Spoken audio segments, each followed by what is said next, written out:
Setiap tanggal 9 Mei, gereja memperingati hari pendiri Putri Kasih, yaitu Santa Luisa de Marillac. Santa Luisa de Marillac bersama Santo Vincentius mendirikan Putri Kasih pada tahun 1633 di Prancis. Pada kesempatan ini, saya akan memaparkan untuk mengenal lebih jauh siapa Santa Luisa. Saya akan memberikan 5 seri mengenai siapa Santa Luisa yang memiliki 5 wajah. Yang pertama, ia adalah seorang pelayan orang miskin. Yang kedua, dia adalah seorang pendoa. Yang ketiga, dia adalah seorang pembina atau pendidik. Yang keempat, dia adalah seorang pekerja keras. Dan yang terakhir, dia adalah seorang organisator yang handal. Pada kesempatan ini saya akan menjelaskan mengenai Santa Luisa, seorang pelayan. Siapakah dia? Kongregasi Putri Kasih didirikan untuk melayani orang miskin. Kami berkarya di bidang apa saja asal di situ ada orang miskin. Orang miskin menjadi fokus bagi kehidupan Santa Luisa dan para pengikutnya.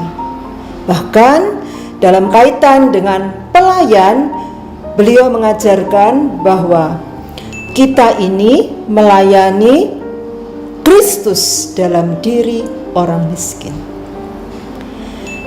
Orang miskin adalah guru dan majikan kita, sehingga kita banyak belajar dari orang miskin. Contohnya saja, orang miskin itu kalau dia punya sedikit, dia memberi sedikit dengan ikhlas, dengan senyum, dan di situ kita bisa belajar. Santa Luisa juga menekankan bahwa orang miskin hanya bisa didekati dan dilayani dengan 3 keutamaan yang terus-menerus diusahakan untuk dimiliki seorang suster Putri Kasih. Yang pertama adalah orang miskin harus didekati dengan semangat kerendahan hati. Yang kedua, semangat kesederhanaan. Dan yang ketiga ialah semangat cinta kasih. Seperti saya katakan tadi bahwa orang miskin itu menjadi fokus bagi kehidupan Santa Luisa dan para pengikutnya. Sampai-sampai pada pengertian atau pemahaman, ketika kita itu membuat suatu keputusan apapun, keputusan kita itu harus menguntungkan orang miskin. Jangan sampai sebuah hasil pertemuan diputuskan sesuatu dan itu merugikan orang miskin. Tidak, setiap keputusan tetap harus menguntungkan orang miskin. Dalam hidup komunitas, Santa Luisa juga menekankan bahwa komunitas kita itu komunitas untuk orang miskin, komunitas untuk pelayanan, komunitas demi perutusan. Sehingga dia juga banyak melakukan apa yang ditekankan oleh Santo Vincentius, bahwa para Putri Kasih bisa meninggalkan Tuhan untuk Tuhan. Artinya, manakala seorang Putri Kasih itu bermeditasi dan berdoa, dan ada orang miskin yang datang memerlukan bantuannya, dia bisa meninggalkan saat doa atau saat meditasi itu untuk menemui Kristus dalam diri orang miskin.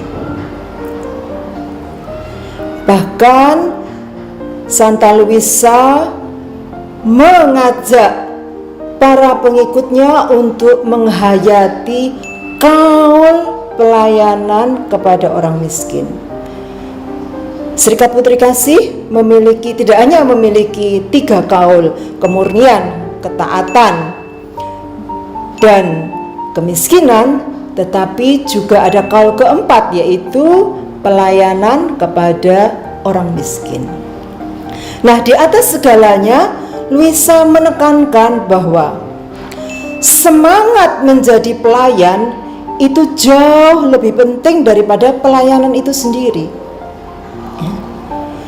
Ada kata-kata yang sangat terkenal dalam surat-surat Santa Luisa yang berbunyi, being servant more important than service.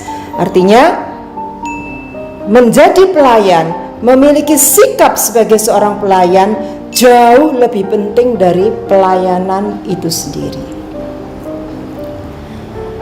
Gereja pada pemerintahan Paus Yohanes ke-23 menyatakan Santa Luisa sebagai pelindung karya sosial Kristiani.